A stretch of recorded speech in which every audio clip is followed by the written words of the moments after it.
Baik, kita mulai. Bismillahirrahmanirrahim. Assalamualaikum warahmatullahi wabarakatuh. Innal hamdalillah innal hamdalillahi nahmaduhu wa nasta'inuhu wa nastahdihi wa natubu ilaih. Wa na'udzu billahi min syururi anfusina wa sayyiati a'malina. Man yahdihillahu fala mudhillalah wa man yudlilhu fala hadiyalah. Asyhadu an la ilaha illallah wahdahu la syarika lah wa asyhadu anna Muhammadan abduhu wa rasuluh sallallahu alaihi wa ala alihi wa sahbihi wa man sara ala nahjihi ila yaumi liqa'ih. Subhanaka la ilma lana illa ma 'allamtana innaka antal alimul hakim. Rabbana shrah lana sudurana wa yassir lana umurana wahlul 'uqdatam min alsinatina yafqahu aqwalana. Allahumma la sahla illa ma ja'altahu sahla wa anta taj'alul hazna idza syi'ta sahla. Sahilana umurana ya rabbal alamin. Allahumma anfa'na bima 'allamtana wa 'allimna ma yanfa'una wa zidna 'ilma. Allahumma inna nas'aluka 'ilman nafi'a wa rizqan thayyiba wa 'amalan mutaqabbala. Allahumma inna na'udzubika min 'ilmin la yanfa' wa min qalbin la yakhsha wa min du'ain la yustajabu laha. Allahumma inna nas'aluka fahman nabiyyin wa hifdzal mursalin wa malaikatal muqarrabin. Hasbunallah wa ni'mal wakil, ni'mal maula wa ni'man nasir, amma ba'du. Baik, Bapak dan Ibu sekalian yang semoga dirahmati Allah Azza wa Jal. Alhamdulillah di siang hari ini Allah pertemukan kita di majelis yang mulia ini. Kita bermohon dan bermunajat kepada Allah Tabaraka wa Ta'ala. Semoga di setiap langkahnya kita menuju tempat ini Allah hapuskan dosa-dosa kita, Allah tinggikan derajat kita, dan Allah Tabaraka wa Ta'ala mudahkan langkah kaki kita untuk masuk ke dalam surganya. Amin ya mujibas sa'idin. Selawat serta salam semoga tercurah limpahkan kehadirat Nabi kita Muhammad sallallahu alaihi wasallam, dan kita peruntukkan buat para istri-istrinya, para sahabat-sahabatnya, tabi'in wa tabi'ut tabi'in, dan kita umatnya yang insya Allah senantiasa istiqamah dalam dakwahnya. Amin ya rabbal alamin. Baik, Bapak Ibu sekalian rahmati Allah, di dalam hadis yang diriwayatkan oleh Al-Imam Al-Bukhari, yang Al-Imam Al-Bukhari mencantumkan dalam kitabnya Sahihul Bukhari, hadis yang diriwayatkan oleh Al-Imam Bukhari, yang Imam Bukhari menjabatkan hadis ini dari Hajjaj bin Minhal. Hajjaj bin Minhal mendapatkan hadis ini dari Syu'bah. Syu'bah mendapatkan hadis ini dari Alqamah bin Marthad. Alqamah bin Marthad mendapatkan hadis ini dari Sa'ad bin Ubaidah. Sa'ad bin Ubaidah mendapatkan hadis ini dari Abu Abdurrahman As-Sulami. Abu Abdurrahman As-Sulami mendapatkan hadis ini dari Utsman bin Affan. Utsman bin Affan mendapatkan hadis ini dari An-Nabi sallallahu alaihi wasallam. Bahwasanya Nabi kita sallallahu alaihi wasallam bersabda, khairukum man ta'allamal Qur'ana wa 'allamah. Bapak Ibu sekalian, Nabi kita sallallahu alaihi wasallam, beliau sallallahu alaihi wasallam mengatakan, jika berkumpul orang-orang baik, maka orang terbaik kata Nabi sallallahu alaihi wasallam adalah man ta'allamal Qur'ana wa 'allamah. Orang-orang yang mereka itu belajar Al-Qur'an dan orang-orang yang mereka mengajarkan Al-Qur'an. Maka bermohon kepada Allah semoga hadirnya kita di majelis ini, baik yang mengajar ataupun kita semuanya jamaah di sini yang belajar, semuanya menjadi saksi di hadapan Allah Subhanahu wa Ta'ala bahwasanya kita di sini adalah orang-orang baik di hadapan Allah Subhanahu wa Ta'ala.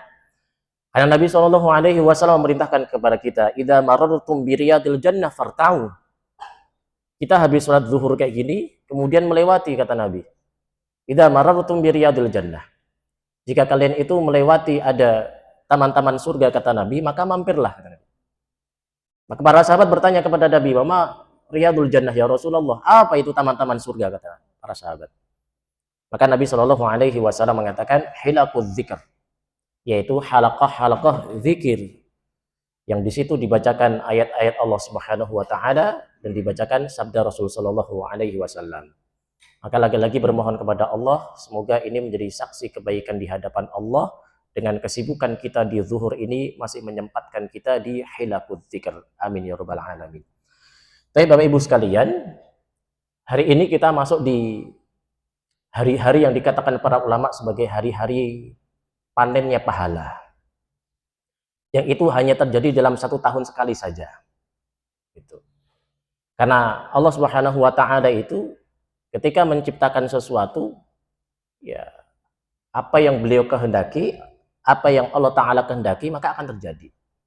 Seperti halnya ketika ada sesuatu yang biasa, kemudian menjadi sesuatu yang luar biasa, ya biarkan Allah melakukan itu. Makanya kalau kita lihat perkataan Al-Imam Qatadah, yaitu seorang tabi'in, yang kemudian dicantumkan oleh Al-Imam Jalaluddin As-Suyuti dalam kitabnya Ad-Dur Al-Mansur fit Tafsir bil Ma'thur. Beliau mengatakan walakinnallaha yu'azzim min amrihi ma yasha. Allah itu akan mengagungkan sesuatu yang Allah taala kehendaki. Kalau Allah berkehendak, ya sudah, gitu ya. Artinya di antara hari-hari itu ada hari-hari yang Allah taala muliakan daripada hari-hari yang lain. Seperti halnya ketika ada bulan dari 12 bulan itu, ada 4 bulan yang Allah taala muliakan daripada bulan-bulan yang lain. Maka disebut sebagai bulan haram. Apa saja masih ingat? Dzul Urud, Dzul Qa'dah, Dzul Hijjah, Al-Muharram, kemudian bulan Rajab. Itu kehendak Allah gitu ya. Jadi dari bulan Al-Muharram sampai bulan Dzulhijjah itu ada 4 bulan yang memang Allah Ta'ala muliakan daripada bulan-bulan yang lain. Allah menghendaki itu. Maka disebut sebagai bulan haram gitu. Nah, di antara bulan-bulan haram itu di dalamnya ada hari-hari yang kemudian disebut para ulama sebagai hari panennya pahala bagi kaum muslimin. Yaitu al-ashru al-awail min Dzulhijjah. Yaitu 10 hari di awal bulan Dzulhijjah. Yang 10 hari di awal bulan Dzulhijjah itu kemuliaan sampai kemudian dicantumkan Allah di dalam Al-Qur'an. Jadi kalau ada sebuah kemuliaan yang kemudian dicantumkan oleh Allah di dalam Al-Quran, bahkan kemudian diterangkan di dalam hadis Nabi SAW, maka hari-hari ini bukan hari-hari yang biasa gitu. Hari-hari ini adalah hari-hari yang luar biasa di hadapan Allah Subhanahu wa taala. Maka Allah taala muliakan hari-hari ini disebut oleh Allah Subhanahu wa taala di dalam suratul Fajr. Surat apa, Pak? Surat Fajr. Apa kata Allah Subhanahu wa taala? Bismillahirrahmanirrahim. Yuk, 1, 2, 3.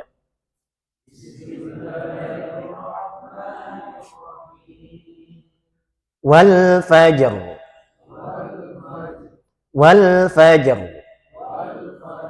Walayalin ashr. Wasyaf'i wal watr. Wal-laili idza yasr. Allah katakan apa? Wal fajr. Apa wal fajr? Demi waktu fajar. Ini kan qasamnya Allah gitu ya. Ini kan sumpah Allah Subhanahu wa taala dengan makhluknya.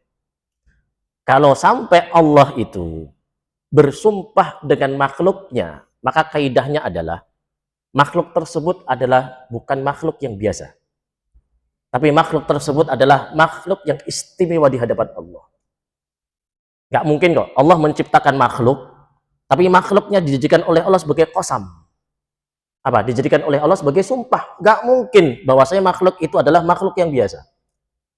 Maka makhluk tersebut adalah makhluk yang teristimewa di hadapan Allah Subhanahu wa taala daripada makhluk-makhluk yang lain, sampai dijadikan oleh Allah sebagai sumpah. Apa kata Allah? Wal fajar. Berarti ada sesuatu yang istimewa pada waktu-waktu fajar. Jadi waktu-waktu fajar, waktu-waktu subuh, waktu pagi itu mulia, istimewa. Sampai kemudian Nabi kita Shallallahu Alaihi Wasallam mengatakan, Basyiril masyain, berikanlah kabar gembira, kata Nabi. Buat siapa? Al-masyain. Siapa masyain itu? Orang-orang yang mereka itu berjalan. Berjalan kemana, Pak? Nabi mengatakan, Basyiril masyain minadh-dhulami ilal masajid bin nuri tam yaumal qiyamah. Berikanlah kabar gembira, kata Nabi itu. Buat siapa? Orang-orang yang mereka itu berjalan fil zulami ilal masajid. Di kegelapan berjalan kemana, Pak? Masjid. Jadi kalau kita berpagi-pagi itu kan gelapnya luar biasa itu. Apalagi kalau posisi kita di kampung. Saya kan posisinya di kampung, meskipun judulnya Kota Bekasi itu. Saya kan tinggal di Keranggan, Pak. Judulnya Kota Bekasi, tapi kampung, Pak. Jadi kalau saya subuh ke masjid itu melewati kebun gitu. Kalau enggak ya muternya cukup jauh. Jadi ke belakang rumah itu kebun, terus kuburan gitu ya. Kuburan, berapa kuburan saja gitu ya. Tapi gelap gitu. Tapi Nabi mengatakan apa? Basyiril masya'in fi dzulami ilal masajid binuri tam yaumil qiyamah. Berikanlah kabar gembira, kata Nabi itu, bagi orang-orang yang mereka itu berjalan dalam kegelapan. Kemana, Pak? Ke masjid. Allah janjikan melalui firman dari sabda Nabi, bin nuri tam yaumil qiyamah. Dengan apa, Pak? Dengan cahaya yang sempurna, kata Nabi, pada hari kiamat. Tidak ada di antara kita, Pak, ketika kemudian diberikan cahaya oleh Allah kemudian tidak bergembira gitu. Kami merasakan ketika di pesantren dulu, Pak. Jadi kalau kita itu sudah di malam Jumat itu, maka ada kewajiban kita seperti hanya militer gitu ya. Jadi mulai jam 10 malam sampai 10 pagi. Karena saya tinggal dulu di Tangmangu itu Gunung Lawu gitu ya. Jadi kita itu disuruh jalan gitu ke bukit dan diberikan hanya 3 lilin saja, Pak. Diberikan 3 lilin, kemudian 10 korek. Gimana caranya itu dipakai sampai pagi. Itu senangnya luar biasa, Pak. Padahal itu cahaya lilin saja itu. Bagaimana kemudian kalau kita nanti di akhirat Allah Subhanahu wa taala di hari kiamat yang tidak ada cahaya melainkan cahaya itu diberikan oleh Allah Subhanahu wa taala. Dengan wasilah apa? Salat subuh. Artinya waktu subuh itu waktu yang luar biasa. Karena faktor waktu itu waktu yang luar biasa sampai Nabi Shallallahu alaihi wasallam senantiasa berdoa buat kita semuanya, Pak. Apa doa Nabi, Pak? Allahumma barik li ummati fi bukuriha. Ya Allah, ya Rabb, berkahilah umatku untuk setiap aktivitas paginya, Pak. Jadi kalau Bapak Ibu sekalian sudah sholat subuh, aktivitas, Pak, jangan tidur gitu. Kalau orang dulu mengatakan apa? Itu nanti rezekinya diapain, Pak? Patok ayam itu. Gitu. Maka nasihat guru-guru kami itu, jadi kalau sudah subuh aktivitas, yang punya warung kelontong buka saja. Jadi ada atau tidak orang yang beli, nggak masalah. Yang penting apa? Dapat apa, Pak? Dapat berkahnya gitu. Dapat berkahnya. Yang penting berkah, Pak. Gitu. Karena kita itu nyari berkah, Pak. Contohnya ada kasus-kasus beberapa pekan ini. Ada seorang ibu yang minta 13 miliar, Pak. Bapak dengar ceritanya nggak? Ada ibu-ibu yang doa sama Allah minta 13 miliar. Dan kalimatnya cuma 4 kalimat itu. Ya Allah, aku minta 13 miliar tanpa berlelah-lelah, tanpa bercapek-capek, langsung nggak pakai lama. Dan itu senantiasa dilafatkan oleh ibu ini di setiap sholatnya itu. Ya Allah, aku minta berapa, Pak? 13 miliar tanpa bercapek-capek, tanpa berlelah, langsung aukamakol. Pokoknya semisal seperti itulah perkataannya kan gitu ya. Dapat atau tidak, Pak? Dijawab 13 miliar, Pak. Dapat, Pak, 13 miliar itu. Tapi lewat apa, Pak? Anaknya tabrakan mati. Jadi dapat klaim asuransi dapatnya 13 miliar ya, Pak. Nanti Bapak cari kok. Ini kisah nyata. Jadi minta sama Allah 13 miliar nggak apa-apa, Pak. Gitu. Tapi apa? Salah satu di antara permintaan kita adalah cari berkah, Pak. Maka ada suatu cerita dari Al-Imam Ahmad bin Hanbal rahimahullah. Ini Imam Ahmad bin Hanbal itu doa sama ya Allah, aku ingin ngafal Quran ya Allah dengan tenang. Gitu. Ya Allah, aku ingin ngafal Al-Quran dengan tenang. Kira-kira, Pak, ngafalnya di mana, Pak? Di penjara itu. Tenang itu, Pak. Enak itu, Pak. Coba Bapak ke penjara itu ya. Enak kan? Makan dilayanin, nggak usah mikirin besok ada nasi atau tidak. Wah, enak itu, Pak. Itu kisah nyata. Al-Imam Ahmad bin Hanbal rahimahullah di antara a'immatul arba, 4 di antara 4 imam madzhab fikih. Pengen ngafal Quran dengan tenang, ternyata tenang juga gitu. Tenangnya di mana? Di penjara. Gitu. Ya, artinya di antara kita semuanya itu minta apa? Minta berkah. Maka Nabi mengatakan apa di setiap pagi? Allahumma barik li ummati fi bukuriha. Ya Allah, berkahilah umatku untuk setiap aktivitasnya. Saking mulianya di waktu fajar. Jadi waktu fajar itu bukan waktu yang biasa, tapi waktu ini adalah waktu yang istimewa. Saking istimewa waktu ini, Allah Subhanahu wa taala jadikan dia sebagai qasam. Allah jadikan dia sebagai sumpah. Maka setelah wal fajr, maka Allah mengatakan apa? Walayalin ashar, dan demi malam-malam yang 10. Apa itu malam-malam yang 10? Gitu ya. Maka di antara para ulama setidaknya ada 3 atau 4 perbedaan pendapat. Apa yang dimaksud dengan 10? Ini 10 apa? Pendapat yang pertama, kata para ulama mengatakan yang dimaksud dengan walayalin ashar itu adalah al-ashru al-awail min Ramadan. Yang dimaksud dengan walayalin ashar, 10 hari, itu adalah 10 hari awal di bulan Ramadan. Jadi 10 hari awal di bulan Ramadan itu mulia. Ya Allah berkehendak mulia. Ramadan pun sebelum Nabi Shallallahu Alaihi Wasallam pun hadir itu, Ramadan adalah bulan yang biasa saja. Tanda Ramadan bulan yang biasa apa, Pak? Kan tidak ada di jajaran bulan-bulan haram. Apa bulan haram tadi? Dzulqa'dah, Dzulhijjah, Al-Muharram, Ramadan. Rajab. Artinya nggak ada Ramadan, Pak. Ramadan nggak tersebut itu. Artinya memang Ramadan itu bulan yang biasa saja sebenarnya. Tapi karena faktor Allah Ta'ala turunkan Al-Quran yang Allah Ta'ala katakan inna anzalnahu fi lailatul qadar. Allah Ta'ala turunkan Al-Quran itu pada malam Lailatul Qadar bertepatan di bulan Ramadan. Maka Allah mengatakan syahrul Ramadan alladzi unzila fihil Quran. Ramadan yang biasa saja dengan kehendak Allah, Allah Ta'ala muliakan karena faktor bersinggungan dengan Quran. Bapak itu sama, Pak, sebenarnya, Pak.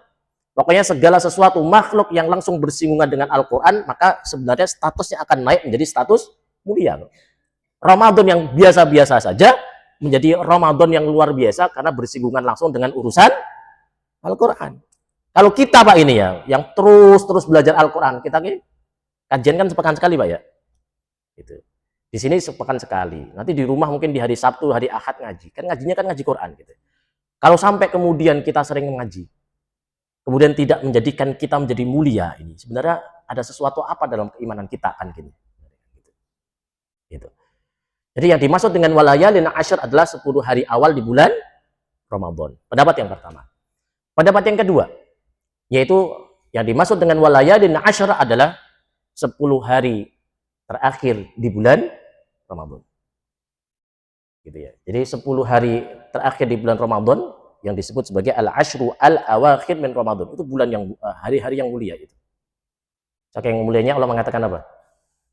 Inna anzalnahu fi lailatul qadr. Wa ma adraka ma lailatul qadr. Terus Lailatul Qadri khairum min alfi syahr. Tanazzalul malaikatu warruhu fiha biizni rabbihim min kulli amr. Salamun hiya hatta matla'il fajr. Lailatul Qadri khairu min alfi syahr. Sementara ada malam-malam yang disebut sebagai Lailatul Qadar terjadi di mana, Pak? 10 hari terakhir. Karena ada malam inilah kemudian 10 hari terakhir itu adalah bulan yang hari-hari yang mulia. Itu pendapat yang kedua. Pendapat yang ketiga, yang dimaksud dengan walayalin ashar itu apa? Yaitu adalah al-ashru al-awail min Dzulhijjah. 10 hari awal di bulan Dzulhijjah. Ya, begitu mulianya luar biasa, Pak. Di dalam 10 hari terakhir ada hari-hari apa, Pak? Yaumut Tarwiyah. Ini kan hari Tarwiyah ini. Hari-hari Tarwiyah. Ini jamaah-jamaah haji yang berangkat haji, meskipun ada ribuan yang nggak jadi berangkat haji kan gitu ya. Ini kan sedang Tarwiyah kan gitu ya. Tarwiyah di Mina gitu. Kemudian di tanggal 9 apa? Ada Arafah. Di tanggal 10 ada Yaumun Nahr, hari penyembelihan. Karena faktor ada yaumut tarwiyah, ada yaumul arafah, ada yaumun nahr. 3 hari yang mulia ini menyebabkan 10 hari awal di bulan Dzulhijjah adalah bulan yang hari-hari yang teristimewa. Itu pendapat yang keberapa, Pak? Pendapat yang ketiga. Pendapat yang keempat yaitu adalah al-ashru al-awail minal muharram. Yang dimaksud dengan 10 hari tadi, walayalin asyr, itu adalah 10 hari awal di bulan Muharram. Dari 4 pendapat ini, Pak, yang dirajihkan oleh jumhurul ulama, mayoritas ulama, adalah pendapat yang ketiga, yaitu al-ashru al-awail min Dzulhijjah. 10 hari awal di bulan Dzulhijjah. Makanya itu Al-Imam Al-Bukhari di dalam kitabnya Sahihul Bukhari yang mencuplik satu perkataan dari seorang sahabat bernama Abdullah bin Abbas radhiyallahu taala anhuma. Yang Abdullah bin Abbas mengambil satu sabda Nabi kita sallallahu alaihi wasallam. Apa kata Nabi? Ma min ayyam al-amalu salihu fiha ahabbu ilallahi min hadhil ayyam. Nabi di dalam satu hadisnya mengatakan ma min ayyam, tidak ada hari-hari, kata Nabi. Artinya Nabi ingin mengecualikan ada hari-hari yang lain ini. Tidak ada hari yang melainkan hari-hari ini saja, kata Nabi. Al-amalu sholihu fiha, yang amalan soleh itu dilakukan oleh seorang hamba, ahabbu ilallahi min hadhil ayyam, yang lebih Allah Ta'ala cintai daripada hari-hari ini. Apa? Yakni ayyamul ashr, yaitu 10 hari awal di bulan Dzulhijjah. Maka para sahabat bertanya kepada Nabi, walal jihadu fi sabilillah ya Rasulullah. Apakah kemudian amalan yang dilakukan pada 10 hari awal di bulan Dzulhijjah itu mengungguli pahala dari al-jihadu fi sabilillah? Apa, Pak? Berperang di jalan Allah. Maka Nabi Shallallahu alaihi wasallam mengatakan apa? Walal jihadu fi sabilillah illa rajulun kharaja bi nafsihi wa malihi thumma lam yarji' min dzalika bi syai'in. Jadi amalan kita yang kita lakukan di 10 hari awal di bulan Dzulhijjah itu lebih baik daripada jihad fi sabilillah. Kecuali siapa, Pak? Illa rajulun kharaja bi nafsihi wa malihi thumma lam yarji' min dzalika bi syai'in. Kecuali bagi seseorang yang mereka itu berangkat berperang dengan hartanya, dengan jiwanya, dan mereka tidak pulang dengan harta dan jiwanya. Tapi amalan kita semuanya, Pak, di 10 hari awal di bulan Dzulhijjah itu lebih baik daripada dzirwatu sanamih, puncak segala amalan dalam Islam.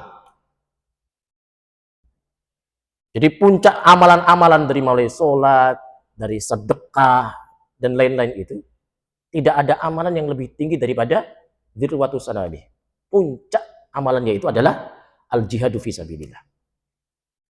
Tapi jihad fi sabilillah itu, Pak, luar biasanya, itu kalah dengan apa? Al-ashru al-awail min Dzulhijjah, 10 hari awal di bulan Dzulhijjah. Makanya itu di 10 hari awal di bulan Dzulhijjah ini, kata Nabi, fa'aktsiru fihinna minat tahlili wat takbiri wat tahmid. Maka diminta oleh Rasul kita sallallahu alaihi wasallam itu apa, Pak? Banyak-banyak tahlil, banyak bertakbir, banyak bertahmid. Maka kalau sudah kemarin di hari Selasa, kalau nggak salah Selasa ya kan gitu ya, kita masuk pada tanggal 1 Dzulhijjah, maka disunahkan oleh Nabi sallallahu alaihi wasallam untuk sering apa? Bertakbir. Allahu Akbar, Allahu Akbar, Allahu Akbar. La ilaha illallah, wallahu akbar. Allahu Akbar walillahil hamd. Makanya para ulama membagi takbir menjadi berapa? Menjadi 2. Adanya takbir muqayyad, dan takbir mutlak. Takbir mutlak itu apa sih, Pak? Takbir mutlak itu takbir yang dilakukan yang tidak terikat dengan waktu, tidak terikat dengan tempat. Jadi tidak harus di masjid itu. Jadi Bapak di kantor gitu ya, ketemu sama bosnya gitu ya, takbiran di kantor sebelum rapat gitu. Jadi tidak harus di masjid gitu. Jadi takbirannya tidak harus di masjid. Yang namanya takbir mutlak dan tidak terikat dengan waktu. Bukan hanya pasca sholat saja, tapi dilakukan bisa bebas kapan waktu. Nah, itu yang dilakukan salah satunya oleh Umar bin Khattab. Jadi Umar bin Khattab keluar dari rumah kemana, Pak? Ke pasar. Di pasar takbiran. Makanya yang sedang viral ini para pejuang-pejuang Suriah itu, kan Suriah sudah merdeka, merdeka. Dari dulu merdeka sebenarnya. Kan sudah ganti apa, Pak? Ganti presiden kan? Gitu ya. Nah, jadi sekarang sudah mulai banyak takbiran. Memang hari-hari yang disunahkan oleh Nabi untuk takbir. Nah, takbir yang mutlak ini disunahkan dari mulai tanggal 1 Zulhijjah kemarin sampai tanggal 8. Ya, sampai hari ini nih. Nah, besok ini kan sudah masuk hari apa? Hari Arafah. Jadi Arafah besok dimulai subuh sampai nanti asar di tanggal 13 Zulhijjah. Berarti hari apa? Hari tasyrik.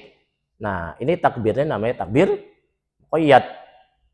Takbir yang terikat dengan tempat, terikat dengan waktu. Kapan waktunya? Hanya pasca sholat saja. Jadi ketika sudah sholat itu, maka imam disunahkan untuk apa? Untuk bertakbir. Tempatnya di mana? Tempatnya di masjid. Dari mulai tanggal 9 sampai tanggal 13 waktu asar. Sering takbir. Fakfiru fihinna minat tahlili wa takbiri wa tahmid. Sering takbir, Pak. Makanya itu kalau Bapak perjalanan kemana gitu, punya mobil, setel takbiran. Agar apa? Kita ingat sunnah Nabi SAW yang hari-hari ini, kata Nabi, itu lebih baik dari al-jihadu fi sabilillah. Jadi hari-hari ini di 10 hari awal di bulan Dzulhijjah itu lebih baik dari jihad fi sabilillah. Maka kita pertama disunahkan untuk bertakbir. Yang kedua, Pak, berhaji. Kalau bisa haji, haji, Pak. Tapi lagi-lagi haji itu panggilan Allah, Pak ya. Jadi Allah itu memanggil yang Allah panggil. Makanya kalau ada ribuan yang jamaah-jamaah yang tidak berangkat haji gara-gara haji furoda, luar biasa tahun ini, Pak. Ini para travel itu sudah ruginya bukan hanya miliaran, itu sudah triliunan, Pak. Jadi bukan hanya Indonesia, di seluruh dunia gitu ya. Tidak ada haji furoda, visa furoda gitu ya. Yang keluar. Furoda mujamalah nggak ada. Ya, makanya itu bagi teman-teman yang kemudian sudah membayar sampai berapa miliar, Pak? 1 miliar itu. Haji mujamalah furoda itu kan dari mulai 300 sampai 1 miliar, Pak. Itu nggak jadi berangkat, Pak. Nangis, Pak. Gitu. Pasti nangis. Ibu-ibu aja kehilangan duit 100 aja sampai, kalau bahasa Jawa direwang-rewang ngantek sholat gitu ya. Duit 100 hilang, Pak. Sampai sholat biar Pak. Ingat tadi di mana ya 100 ya? Pusing, Pak. Gitu. Kondisi sekarang itu 100 luar biasa berharga, Pak. Ekonomi sekarang resesi kayak gini kan gitu ya. Ini sampai miliaran, Pak. Nangis, Pak. Makanya belajar apa? Belajar takdir. Bahwa saya seluruh sesuatu apa yang kita lakukan tidak lepas dari takdir Allah. Maka Nabi mengatakan ajaban li almin mu'min. Ajab perkara seorang mukmin itu. Inna amrahu kullahu khair. Seluruh perkaranya baik, Pak. Jadi kalau diberikan kebaikan, diberikan kegembiraan, maka bersyukur. Tapi ketika sedang dikasih musibah, maka bersabar. Tapi ngomong juga gampang, Pak. Sabar, sabar. Tapi pas 1 miliar hilang ya pusing, Pak. Nyutan terus berhari-hari. Bukan hanya jamaah saja, Pak. Travel, Pak. Travel pusingnya luar biasa. Karena tidak ada yang berangkat. Lagi-lagi haji. Jadi bagi yang mampu maka diminta untuk berhaji. Gitu. Tapi lagi-lagi haji itu lagi-lagi panggilan. Allah akan panggil orang yang Allah Ta'ala panggil. Makanya hari-hari ini akan ada kisah nyata gitu ya. Di pekan-pekan ini, Pak. Satu orang Indonesia, satu orang mana, Pak? Ayo, yang suka lihat di medsos. Orang mana? Orang Libya. Saya sebutkan satu, orang Indonesia, Pak. Ini rumahnya di Bambu Apus. Beliau namanya, nanti cari aja di Facebook itu, namanya Ibu Windy Ningsih. Anaknya sekolah di sekolahnya Ustadz Budi Azhari, namanya Kutab Al-Fatih, yang Jawa Timur. Kisahnya apa, Pak? Jadi di malam pemberangkatan beliau, ini mau berangkat ini, posisi beliau di bandara, ibunya masuk ICU. Dan itu sudah dipasang alat ventilator, Pak. Jadi malam pemberangkatan mau haji bersama dengan suaminya, bukan hanya beliau saja, tapi bersama dengan suami. Ini sepasang suami istri. Gitu ya. Ini ibunya itu masuk rumah sakit, sudah di ICU, pasang ventilator, Pak. Coba, kalau posisi kita dengan seperti ini, Pak, pengen apa, Pak? Pengen nemenin masih, Pak. Antara ingin menamanin, tapi juga ingin berangkat. Tapi qadarullah ibunya meninggal di malam itu. Dan dikabari oleh bapaknya yang ada di rumah bahwa saya ibu sudah meninggal dan itu pesawat sudah berangkat, Pak. Tapi sebelum berangkat Ibu Windy Ningsih itu sampai kemudian di musola berdoa, ya Allah, Aku ingin datang ke rumah, aku ingin memandikan, ingin mensolatkan, ingin mengkafankan, dan ingin mengkuburan, ingin berkhidmah terakhir. Tapi apa daya, tapi aku juga ingin berangkat ke Baitullah. Kalau aku pulang, aku nggak jadi ke Baitullah, tapi aku ke Baitullah, aku tidak bisa berkhidmah kepada ibu. Berangkat pesawatnya, Pak. Berangkat itu. 2 jam, hampir sampai Medan, pesawat balik, Pak. Kira-kira apa? Mesinnya bermasalah, balik. Tapi dilarang untuk turun dari pesawat. Kenapa? Karena pilot mengatakan ini perbaikan cuma tidak lebih dari 40 menit. Tapi waktu sudah melebihi 40 menit. Pesawat belum terbang-terbang juga. Semua jamaah dapat email semuanya, Pak. Bahwasanya apa? Pesawat di reschedule. Reschedule-nya, Pak, besok siang coba. Akhirnya, Pak, Ibu Widewi ini saya bersama dengan suami balik kemana, Pak? Bambu Apus. Pulang, Pak. Gitu. Artinya apa? Ada kekuatan doa luar biasa. Maka Nabi mengatakan apa? Uda'allaha wa antum muqinuna bil ijabah. Doalah sama Allah. Yakin Allah pasti ijabah, Pak. Ya tadi ibu-ibu yang tadi minta berapa miliar, Pak? 13 miliar. Allah ijabah kok. Kenapa? Yakin nih sebenarnya. Kita itu mungkin doa nggak yakin-yakin sehingga apa? Doanya nggak ada yang kabul. Gitu. Makanya udah Allah wa antum muqinuna bil ijabah. Berdoa sama Allah, tapi yakin Allah Ta'ala ijabah. Ini sama Pak, Bu Indonesia itu yakin gitu. Ada kebaikan di situ. Akhirnya Bapak pulang. Kasus yang pertama. Kasus yang kedua, Pak. Siapa namanya? Amer. Bapak bisa nangis sendiri kalau baca itu. Wah, ajaib juga ya. Amer, Pak. Nama panjangnya siapa? Amer Al-Mahdi Mansur Al-Qaddafi. Ini Amer, Pak, kan gitu ya. Ini terlambat, nggak tahu nih, terlambat ke bandara ini ketiduran atau gimana saya nggak tahu nih. Bisa-bisanya mau haji berangkat itu terlambat, Pak. Dan berangkat bermasalah di mana? Jawazus safar. Masalah di apanya? Di paspor. Ya mau berangkat haji, bahkan berangkat umroh aja kita itu, kita di Bandara Soekarno-Hatta berapa jam, Pak? 4 jam lah, kan gitu. Ini nggak tahu nih si Amer kok bisa terlambat ini gimana ceritanya kan gitu. Makanya apa? Bermasalah jawazus safar, masalah paspor. Akhirnya apa? Pilot nggak mau nunggu, cuma 1 orang doang kan itu. Akhirnya berangkat kan ya? Berangkat, Pak. Tapi si Amer disuruh pulang nggak mau. Apa kata Amer? Demi Allah, aku gak akan pulang sebelum aku berangkat haji. Pesawat pasti balik, Pak. Balik pesawat, Pak. Balik lagi itu. Tapi apa? Ketika pesawat balik karena masalah mesin, si Amer kan tetap melobi. Ingin apa? Gak boleh masuk. Tapi pesawat tetap berangkat, Pak. Kedua kali berangkat itu apa? Si Amer disuruh pulang, gak pulang-pulang, Pak. Apa kata si Amer? Demi Allah, aku gak akan pulang sebelum berangkat haji, Pak. Itu pesawat pasti balik. Balik lagi, Pak. Maka apa kata pilot? Wallahi.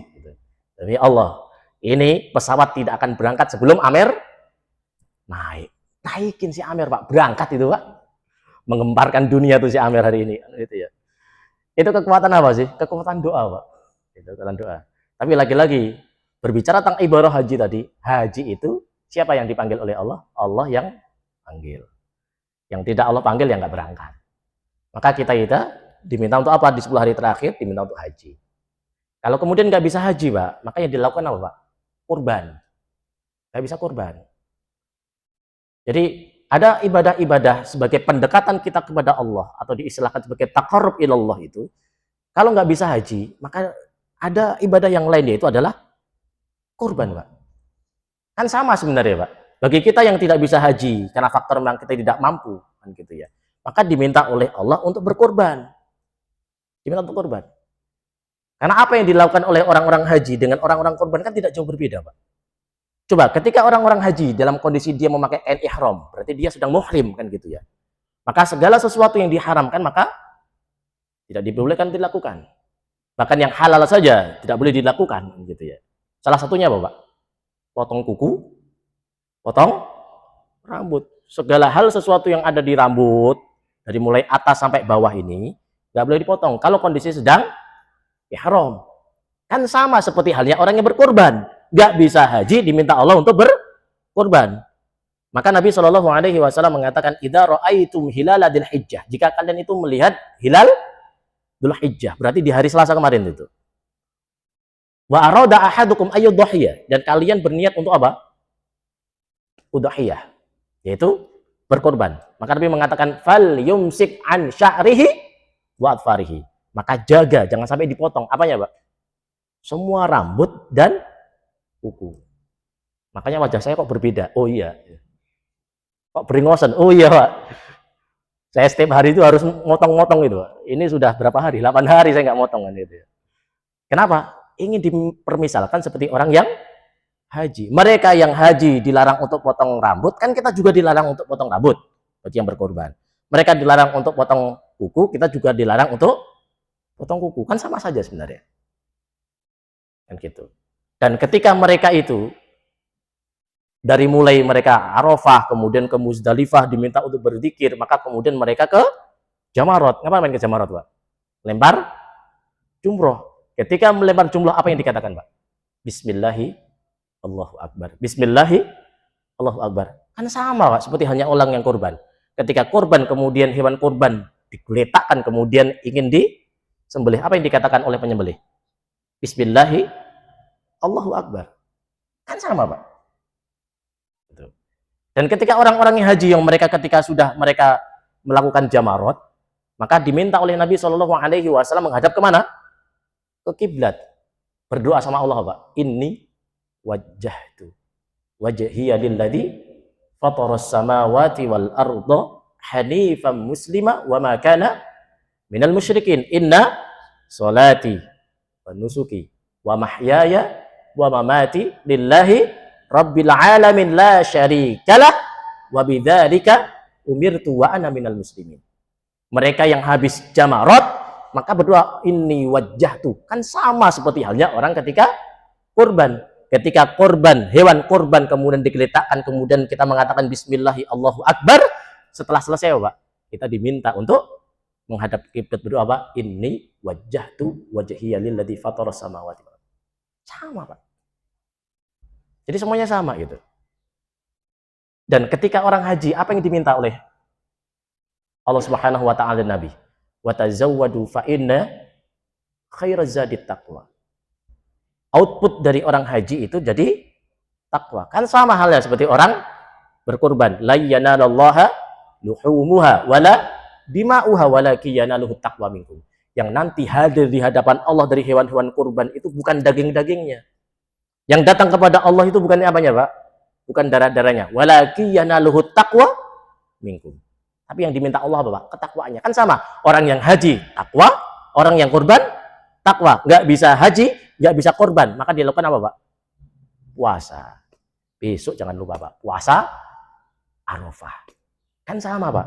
Orang haji minta takwa, orang korban minta takwa, orang puasa minta takwa. Apa kata Allah? Kutiba alaikumusiyam kama kutiba alal ladzina min qablikum la'allakum tattaqun. Kan sama, Pak.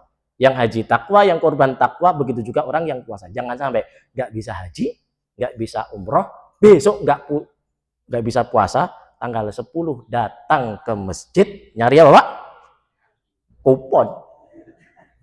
Terus ke pasar nyari areng sama tusuk sate. Nah, itu. Dan itu ya.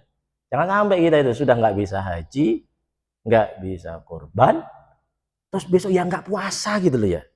Kan Nabi mengatakan apa? Siyamu yaumi Arafah ahtasibu 'alallahi ayyukaffira as-sanah allati qablahu wal as-sanah allati ba'dahu. Jadi satu hari saja itu, Pak, bisa mengampuni apa? 1 tahun yang lalu dan 1 tahun yang akan datang. Sama halnya yang mungkin hari ini sedang berpuasa, puasa apa namanya? Tarbiyah. Jadi ini saya kan nggak dikasih minum, berarti yakin tuh saya puasa ini, iya. Bisa berpuasa ini, iya. Ya. Jadi puasa Arafah, puasa apa namanya? Puasa Tarwiyah, gitu ya. Jadi gitu, Pak ya. Jadi di hari-hari terbaik ini, kalau memang nggak bisa haji, nggak bisa korban, nggak bisa puasa, itu dikasih oleh Allah 3 hari, Pak. Habis Idul Adha dikasih waktu 3 hari. Namanya hari apa, Pak? Hari Tasyrik. Hari Tasyrik itu diminta oleh Allah sih. Wadzukurullaha fi ayyamin ma'lumat. Diminta untuk ingat Allah. Ingat gitu loh ya. Terus nggak bisa haji, nggak bisa kurban, nggak bisa puasa, dikasih waktu 3 hari itu untuk inget gitu loh. Ini ada apa sebenarnya kita gini ya? Haji mah kagak bisa, kurban kagak bisa, siam pun nggak bisa, dikasih waktu 3 hari kembali itu. Wadkurullaha fi ayyamin ma'lumat. 3 hari di hari tasrik tanggal 11, 12, 13 untuk inget gitu. Ada apa dengan saya ini? Ada apa dengan saya? Masa sudah 40 tahun, 30 tahun, juz 30 masih bulet-bulet dan gitu ya. Qurannya masih belepotan. Nah, itu inget-inget itu. Maka di waktu ini maka berharap kepada Allah Subhanahu wa taala semoga Allah berikan kebaikan insyaallah. Tapi itu yang bisa kami sampaikan ini sebagai muqaddimah karena kita kemarin selesai di ayat 6 dan ayat yang ke-7. Tapi sudah jam 1. Ya sudah. Ada yang mau ditanyakan? Ayat tafadhol masykur ma'jur. Ya. Monggo.